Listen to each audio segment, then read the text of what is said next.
Bien, donc on a vu qu'on pouvait ajouter facilement des fractions qui avaient le même dénominateur.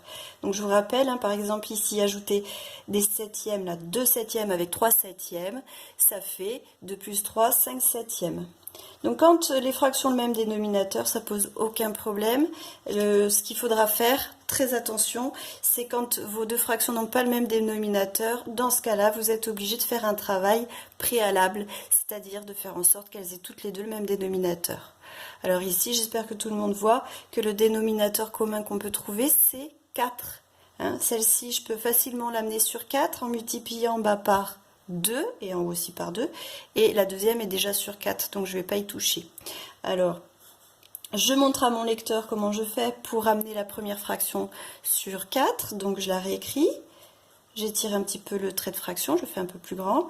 Et je lui dis, écoute, là, je multiplie par 2 en bas pour avoir 4. Donc du coup, obligé de faire pareil en haut. Voilà, plus le quart auquel je n'ai pas touché. Donc ça nous fait 2 quarts plus un quart. Et là, je peux compter combien ça fait de quarts au total. Ça fait 3 quarts. D'accord? Donc, vous allez le mettre ça dans la leçon. Hein, c'est notre chapitre 16, addition et soustraction de fractions.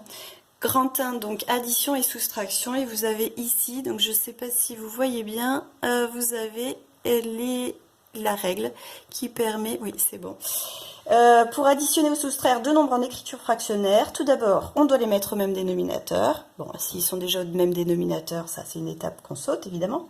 On garde le dénominateur commun, d'accord, et on additionne ou on soustrait les numérateurs. Hein. Une fois qu'on a le même dénominateur, eh bien on fait l'opération que sur les numérateurs et on garde le dénominateur commun. Jamais de la vie, jamais, jamais, on ajoute les dénominateurs. Hein. Ça c'est strictement interdit. Et après, eh bien, on simplifie, c'est possible, parce que parfois on tombe sur des fractions qu'on peut simplifier. Donc ça, c'est un bon réflexe à avoir, toujours simplifier les fractions.